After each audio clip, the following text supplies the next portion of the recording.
Uma menina de 20 anos é violentada e, ao contar sobre essa violência ao seu ex-namorado, buscando por apoio, foi extremamente ofendida por ele e ele ainda gravou tudo para expor para os seus amigos, fazendo com que todos ficassem contra ela. E o pior é que o vídeo chegou até o seu agressor, que começou a ameaçá-la. Resultado disso, Antônia Barra tirou sua própria vida. Oi gente, tudo bem? Meu nome é Vanessa Mariano e no Histórias Impressionantes de hoje vamos conhecer a história de Antônia Barra.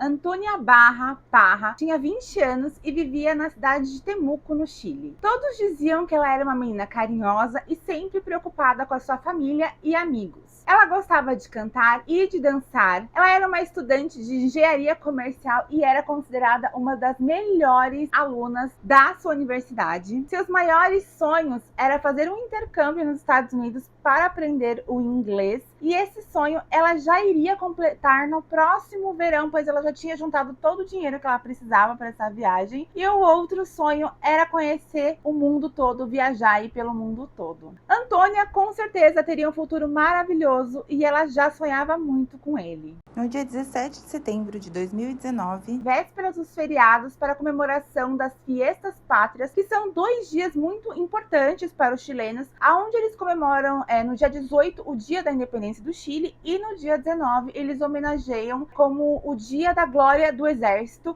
Então são 2 dias de feriado aí onde os jovens gostam muito de curtir esses feriados numa cidade chamada Pucón. Pucón é uma cidade turística muito famosa no Chile por ser uma região cheia de vulcões, e lá fica o maior vulcão ainda em atividade aqui da América do Sul, que é o vulcão Vila Rica. Por conta disso, há muitas piscinas naturais de água quente. Além disso, a cidade é cercada por belos lagos, florestas de araucária e cachoeiras. Antônia queria muito ir curtir esses feriados, então ela pede para os seus pais para que ela fosse com sua amiga Consolação, apelidada por ela por Consul, e o namorado da Consul, para Pucón passar os feriados. Seus pais autorizam e na noite do dia 17 eles chegam em Pucón e vão direto para uma casa noturna chamada Sala Murano. Lá, Antônia encontrou alguns conhecidos da universidade e ficou curtindo a balada. Após algum tempo, Consul decide ir embora com seu namorado, porém a Antônia ela quis continuar lá na festa, ela estava se divertindo, então ela fica conversando com um amigo do casal, né, que já estava ali com eles. Então ela fica com esse amigo e a Consul vai embora com seu namorado. Os dois beberam e curtiram, e até aquele momento, segundo o amigo do casal, Antônia, apesar de ter bebido, não aparentava estar bêbada, ela parecia estar bem. Então este rapaz que estava com ela decidiu ir ao banheiro, e quando ele retornou, ele viu que Antônia estava conversando com um outro homem chamado Martim Nicolas Inácio Pradenas Durran, na época com 28 anos de idade, no ano que aconteceu isso, que foi o ano de 2019. Antônia e Martim se conheciam do Instagram. Este rapaz então prefere não ir até lá ficar com os dois,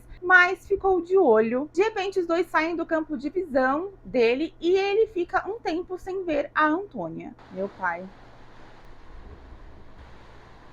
Gente, tá caindo a maior tempestade, então eu vou tentar gravar com o meu microfone na mão para ver se capta mais o meu áudio, né, e não tanto a chuva. Tá caindo o mundo lá fora, mas eu quero muito gravar esse vídeo hoje, então eu espero que não fique com muitos ruídos e que continue um vídeo bom aí para vocês ouvirem. Então bora continuar aí a nossa história. Então ele decidiu ligar para a Consul e contou o que viu. Conta que Antônia parecia não estar bem e que Martin a levou. Nesse momento a Consul ficou muito preocupada e tentou contato com Antônia, porém sem sucesso. Na manhã seguinte, Antônia acorda em uma cabana com Martin em cima dela, e foi aí que ela entendeu o que havia acontecido. Ela se veste e sai correndo para fora da cabana e começa a mandar mensagens de voz para a Consul. Ela estava assim com uma voz desesperada, com uma voz estranha.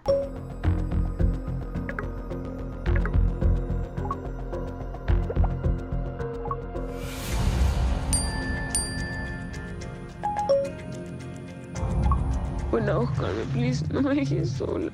E em seguida ela conta a parte mais chocante. Antônia revela para a Consul que ela havia sido por Martin. Consul e o seu namorado vão correndo atrás da Antônia até uma cabana que Martin e mais 9 amigos haviam alugado para passar aí os feriados. Consul chega já confrontando Martin, que apenas negou tudo, e os outros 9 amigos dele falaram que não viram nada, que não ouviram nada. Para eles, Antônia estava lá porque queria. Então a Consul, revoltada, pega a amiga e vão embora. No caminho, Consul diz para Antônia que ela precisaria denunciar Martin, mas a Antônia disse que não queria que ninguém soubesse daquilo, pois ela estava muito envergonhada e com medo de como tudo ia repercutir. Sem contar que ela não queria que seus pais soubessem, talvez por vergonha, por medo do que podia acontecer, medo do que o seu pai podia fazer. E muitas não contam para os seus pais por medo do que realmente pode ocorrer com eles. Eu, por exemplo, gente, aconteceu isso comigo e eu também optei por não contar para os meus pais, principalmente para o meu pai, porque eu morria de medo dele fazer algo contra o meu abusador, né? E aí, além do que aconteceu, eu ia ter o pai preso, aí eu ia ficar, né, sem pai. Então, eu morria de medo, assim, eu só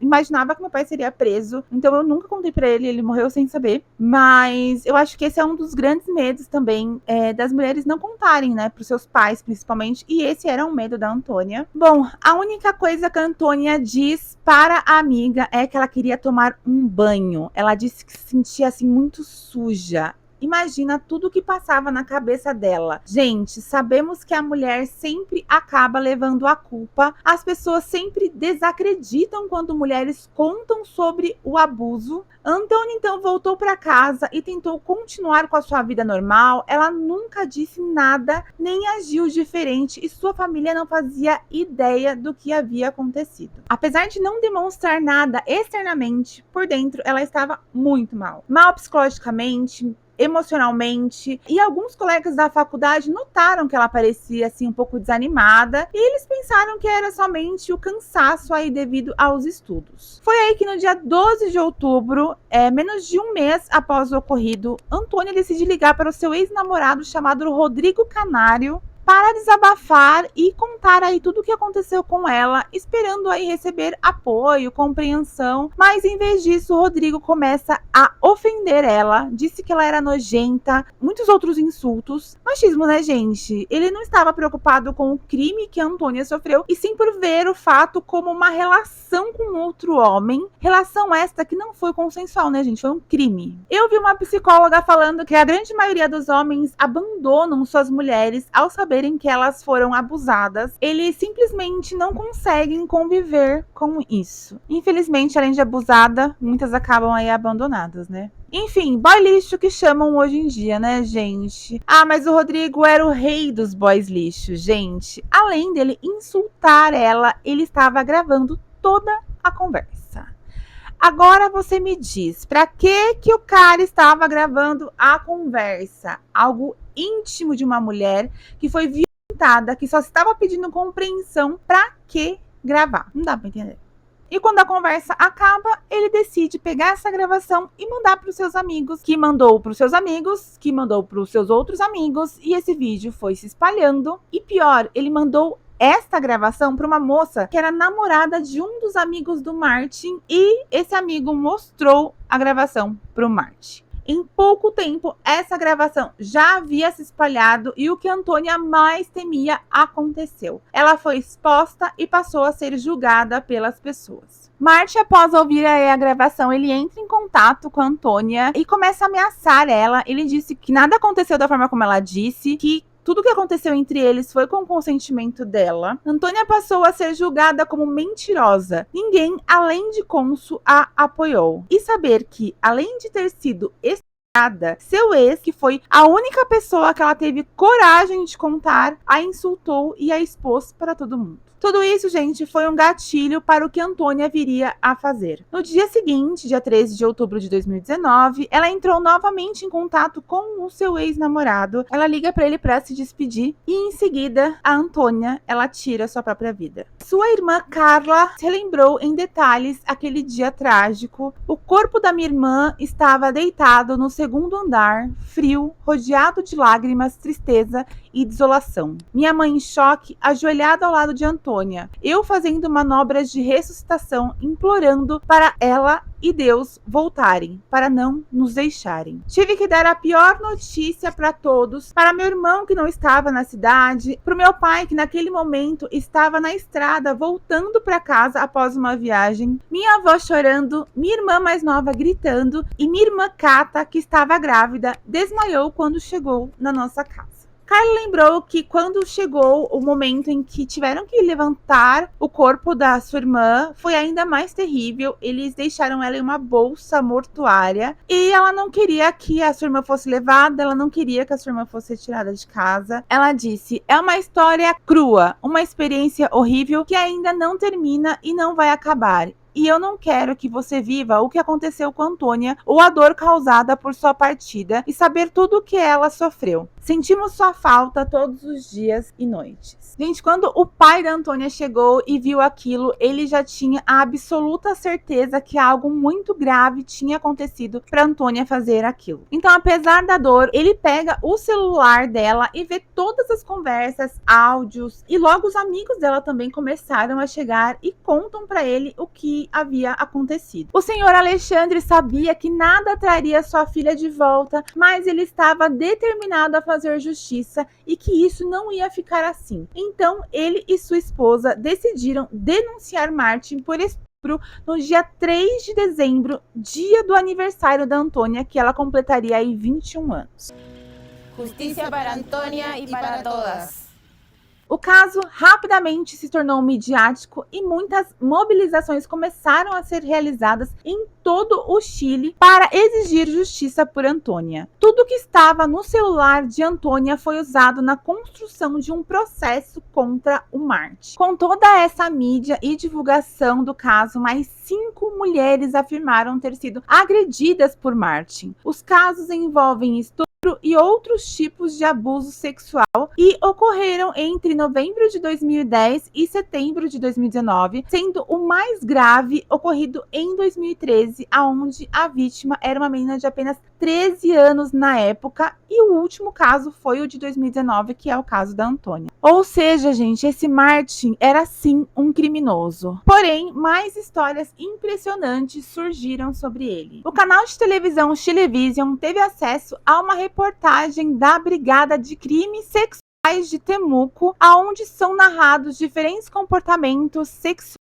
de Martin durante sua infância e adolescência. Algumas meninas comentaram que Martin tinha tocado nelas, mas naquela época não demos tanta importância a isso, já que Martin era um menino. Conversei com a sua mãe, mas ela aparentemente tendia a normalizar o comportamento dele, revelou uma professora que deu aulas para Martin quando ele era criança. Claramente, se tivessem aí dado a devida atenção a este comportamento que ele tinha quando criança, talvez nada disso teria acontecido, né, gente? Enfim, nas primeiras declarações que Martin deu aí para a polícia, ele negou tudo, negou todas as acusações, com a desculpa de que ele não lembrava de alguns acontecimentos, mas disse que a relação que ele teve com a Antônia foi totalmente consensual.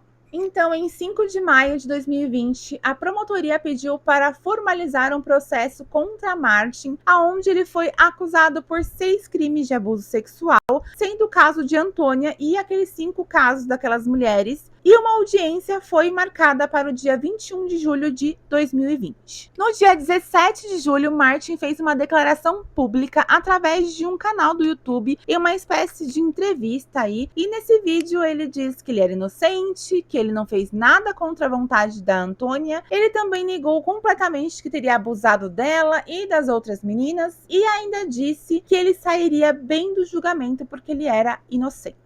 Mas a opinião pública estava contra Martin e ninguém acreditou no que ele havia dito naquele vídeo. Então, no dia 21 de julho de 2020, teve início o processo contra Martin. Referente aos outros relatos de abusos, o juiz não permitiu as acusações dos abusos ocorridos em 2010 e 2013, pois essas acusações já haviam prescrevido. Prescrição, gente, é a perda do direito de ação pelo decurso do tempo. Desse modo, quando ocorre a prescrição, o agressor não pode mais ser processado nem punido pelo crime que cometeu.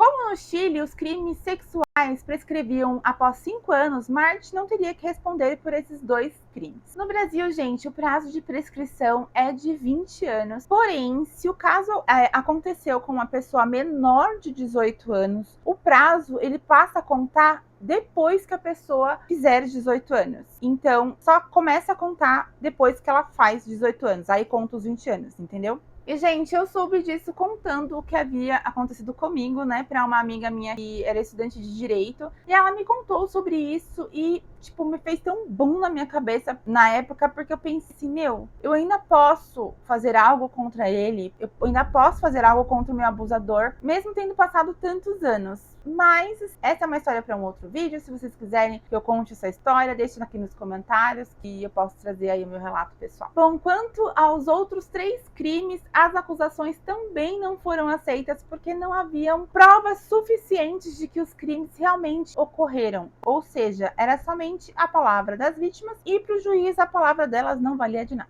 Já sobre o caso da Antônia, o promotor da cidade de Temuco, Miguel Ângel Rojas, mostrou ao tribunal um vídeo onde claramente se via que Antônia não estava indo por vontade própria. No vídeo feito por câmeras de segurança de um supermercado, a Antônia é vista caminhando com dificuldades ao lado de Martin. Em outras imagens, mostrava aí o Martin fazendo sexo oral contra a vontade de Antônia e, gente, no meio do estacionamento.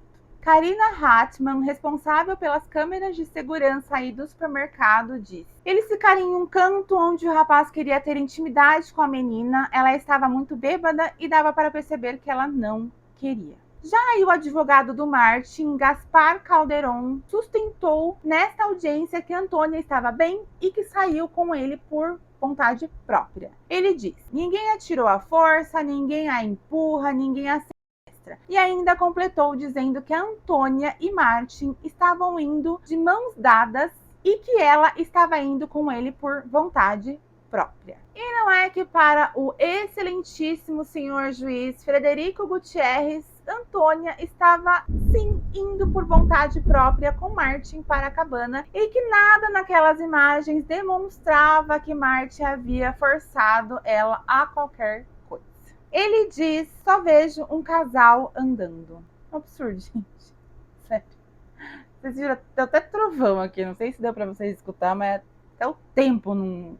Enfim, até os raios não acreditaram. Isso demonstra só que a justiça chilena não vê ou escolhe não ver o que realmente acontece nesses tipos de crimes. Sendo que um dia antes desse julgamento foi publicada uma pesquisa feita como um raio-x sobre o assédio no Chile, onde mostrou que mais de 90% das mulheres chilenas sofriam algum tipo de abuso. O caso repercutiu tanto no Chile que durante a audiência, o canal digital do Poder Judiciário chileno atingiu um número recorde. 1 milhão de conexões, 1 milhão de pessoas acompanhando o que o juiz iria determinar. No dia 22 de julho de 2020, o juiz rejeitou o pedido do Ministério Público para decretar prisão preventiva para Martin e determinou apenas que ele ficasse em prisão domiciliar. Foi estabelecido um prazo de investigação de 120 dias para a apuração dos fatos. Após isso, eles vão estabelecer se terá o julgamento ou se darão mais tempo para coletar evidências. Aí depois disso, ocorrerá a prévia do julgamento oral e então o julgamento, disse a advogada feminista Camila Maturan, da Corporación Humanas, após o fim aí da audiência. Foram 2 os principais argumentos para a rejeição da prisão preventiva de Martin. Um deles foi o seu bom comportamento e a falta de provas suficientes para comprovar o crime. Todos se revoltaram com o argumento utilizado pelo juiz e disseram que ele não havia tratado o caso com seriedade. Depois que esse vídeo foi divulgado, foi proferida uma decisão judicial contra a família de Antônia. Eles foram proibidos de falar sobre Martin nas redes sociais e também foram obrigados a excluir todas as publicações nas quais mencionavam diretamente Martin como o de Antônia. Mas essa, gente, era somente uma instância do processo judicial, não era aí a sentença final. Então, em julho mesmo, todo um processo de investigação começou a ser feito com o intuito de levantar o máximo de provas contra o Martin. O notebook dele foi apreendido e nele foi descoberto que Martin havia deletado cerca de 14.000 fotos do seu computador, então esse material não pôde ser realmente analisado por serem coisas irrecuperáveis. O que será que eram aquelas 14.000 fotos, hein? Não saberemos. Mas por que será que ele apagou, né? Olha aí uma red flag aparecendo. Além disso, o celular do Martin também não pôde ser periciado. Quando eles pediram o celular do Martin, ele entregou um celular novo. E quando eles viram que era um celular novo, eles perguntaram por que ele estava entregando aquele celular, e ele simplesmente disse que sua mãe havia quebrado o celular dele antigo, que quando tudo aquilo estourou, ela simplesmente ficou nervosa e decidiu quebrar o celular do rapaz. Com isso, eles não puderam analisar fotografias, mensagens, ligações ou qualquer tipo de coisa que pudesse fornecer provas extras tanto para a acusação quanto para a sua própria defesa, né? Porque se tivesse coisa lá que poderia ajudar ele no processo, aposto que a mãe dele não teria quebrado o celular. Mas provavelmente deveria ter coisas que com certeza ajudaria muito mais a acusação do que a defesa dele, né? O Ministério Público recolheu o depoimento da mãe de Martin, que admitiu ter destruído o telefone do filho depois de descobrir tudo o que havia acontecido. E segundo ela fez isso em um ato de nervosismo, raiva e ansiedade.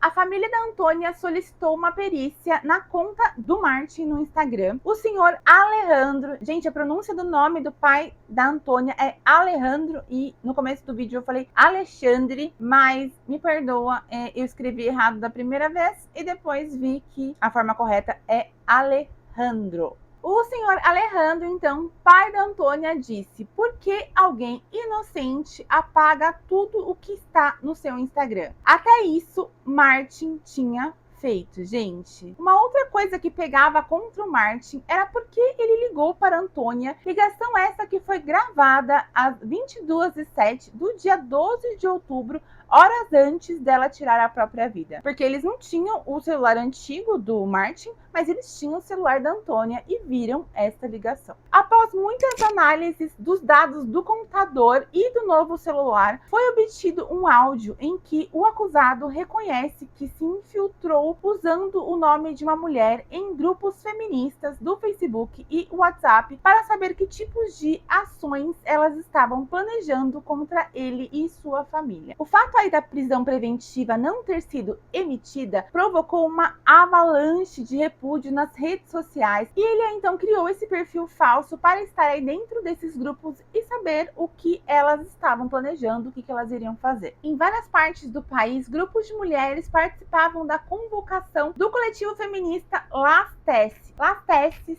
é um grupo feminista criado por Sibila Sotomayor, Daphne Valdez, ambas atrizes e professoras, Paula Cometa, diretora de arte, e Leia Cáceres, estilista e figurinista. Essas 4 mulheres criaram o Las Tesses como um coletivo multidisciplinar em que convergem as artes cênicas, design, moda e figurinos, história e música, e que desde março de 2018 vem traduzindo teses de autoras feministas para performances aí nos espaços públicos. Como sempre, os artistas usando sua arte em busca por mudanças e justiça, dando voz a quem não tem. O movimento, que ganhou fama mundial com a performance Um Estuprador no Seu Caminho, foi tão importante que chegou a ser cogitada a possibilidade de serem candidatas ao Prêmio Nobel. Esta performance, Um Estuprador no Seu Caminho, além de uma coreografia, tem uma espécie de hino que é cantado com frases como: a culpa não foi minha, nem de onde eu estava, nem do que vestia. O estuprador é você. Esse movimento ganhou centenas e depois milhares de mulheres que foram às ruas fazer esta coreografia. E la culpa não era minha, ni onde estava, ni como vestia. E la culpa não era minha, ni onde estava, ni como vestia. E la culpa não era minha, ni onde estava, ni como vestia. El violador eres tú. A intenção desse movimento era mostrar o quanto as mulheres chilenas sofriam abuso e o quanto o país simplesmente não criminalizava esses abusos. Elas começaram esse movimento buscando mudanças no país. O pai de Antônia disse que se esses protestos tivessem ocorrido uma semana antes do ocorrido com a sua filha, ela ainda poderia estar viva. No entanto, no dia 22 de julho de 2020, as vozes feministas do grupo Las Tesis se uniram em uma homenagem a Antônia. Nem a pandemia, nem o distanciamento social impediram que milhares de mulheres saíssem às ruas de várias cidades do Chile para cantar o hino feminista O Esplendor é Você, bater panelas e bloquear avenidas com um único pedido: justiça por Antônia. Para vocês verem o poder da voz dessas mulheres. E, gente, a partir desses protestos, tudo já começou a acontecer. No dia 23 de julho, o procurador entra aí com 2 recursos na Corte de Apelações, um para reverter a decisão da prisão domiciliar, de Martin, e um outro sobre a prescrição daqueles 2 casos. No dia seguinte, 24 de julho, o Tribunal de Apelações de Temuco decretou a prisão preventiva de Martin Pradenas, revogando assim a sua prisão domiciliar sob o argumento de que Martin constituía perigo para a sociedade. Ele foi transferido no mesmo dia para o Centro de Conformidade e Penitenciária de Valdívia. E em 3 de agosto de 2020, o Tribunal de Apelações de Temuco anulou a prescrição daqueles 2 casos de abuso sexual contra Martin. Dessa forma, os argumentos apresentados pela defesa das 2 mulheres foram aceitos. No dia 26 de agosto, mas aí já no ano de 2021, a promotoria apresentou ao Tribunal de Temuco a acusação contra Martin, acusando ele de uma série de crimes pelos quais pediram penas que totalizaram mais de 40 anos de prisão. No dia 9 de setembro de 2021, os advogados que cuidavam do caso da Antônia encontraram novos registros como pendrives e cartões de memória do Martin com conteúdo pornográfico, ou seja, apagou aquelas fotos do notebook, mas os advogados estavam empenhados e encontraram ainda mais provas contra o Martin. Então, no dia 6 de dezembro de 2021, iniciaram as audiências de preparação para o julgamento. No total, foram 12 dias em que provas documentais, periciais e testemunhas foram analisadas.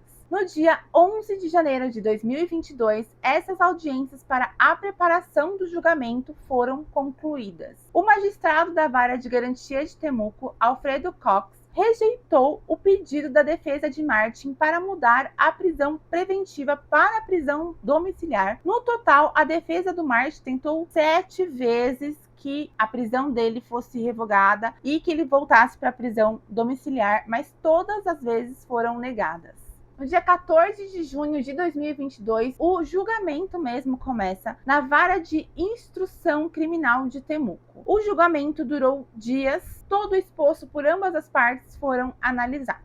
E, finalmente, no dia 6 de agosto de 2022, o Tribunal Criminal de Temuco proferiu o veredito do julgamento contra Martin Nicolas Inácio Pradenas Dur, declarando ele culpado de 5 crimes de abuso sexual e 2 crimes de contra 6 vítimas, perpetrados entre 2010 e 2019 na cidade de Temuco e Pucón. E aí, no dia 26 de agosto de 2022, foi anunciada a sentença que condenou ele a 20 anos de prisão. Porém, o ministro reduziu aí a sua pena para 17 anos, pois o Martin ele já estava preso há 3 anos, então ele descontou esses 3 anos e então ficou 17 anos para ele cumprir. O juiz ele explicou que nesse caso as penas elas não podem serem somadas e que ele estava já aplicando a pena máxima possível, já que o Ministério Público tinha pedido aí 41 anos de prisão. Após a audiência, o pai da Antônia, ele se manifestou demonstrando aí a sua discordância com a sentença e ressaltou que eles,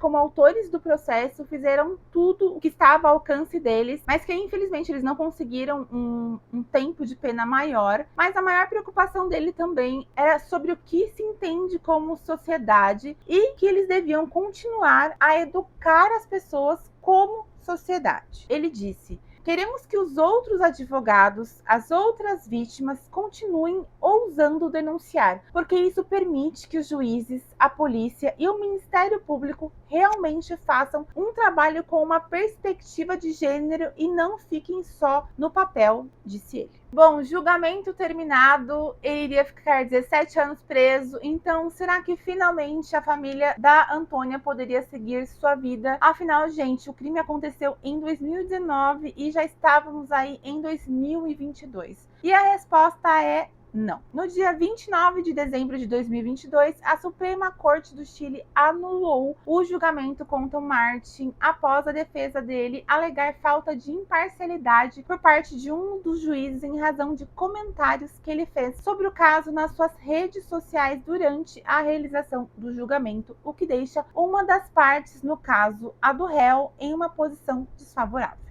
Então, em 1º de julho de 2023, o segundo julgamento ocorreu e no dia 28 de julho, a justiça chilena deu novamente a sentença que condenou Martín a 20 anos de prisão, sendo que ele irá novamente, cumprir somente o prazo restante aí dos 20 anos, porque começa a contar aí desde o dia 24 de julho de 2020, então a partir dessa data começa a contar esses 20 anos.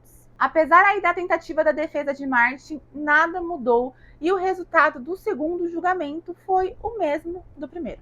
Bom, desde que tudo isso ocorreu, o Alejandro Barra, pai da vítima, juntamente com organizações feministas, se mobilizaram para que o feminicídio tenham aí um processo criminal. E eles conseguiram. No final de 2022, foi sancionada a Lei Antônia, que é a Lei 21.523. A Lei Antônia incluiu uma série de alterações no Código Penal, o Código de Processo Penal e outras leis para tratamento digno e salvaguarda da vida, integridade física e sexual das vítimas. E apesar, gente, de toda a dor, o que se pode tirar de mais lindo disso tudo é a força e a garra do pai da Antônia, pois ele sabia que por sua filha ele nada mais poderia fazer, mas o principal objetivo dele, além da condenação, do verdadeiro culpado, pelo que aconteceu com a sua filha, foi lutar para mostrar a todas as mulheres que elas têm voz e que essa voz será sim ouvida e algo será feito, pois agora elas têm a Lei Antônia para apoiar todos que sofreram ou sofrerão algum tipo de violência. Quantas meninas iguais à minha filha que, por vergonha da exposição de ter o dedo apontado a elas, não denunciam? Uma menina que se atreve a denunciar um criminoso deve ser aplaudida. É isso que quero obter, porque faltou à minha filha que eu e a sociedade inteira lhe disséssemos: tudo tem solução. Eu digo às meninas, se algo assim acontece com vocês, contem. Não acreditem que vão lhe apontar o dedo, que vai sair nas redes, porque tudo isso pode ser solucionado. Tudo, menos a morte, disse Alejandro Barra, pai da Antônia.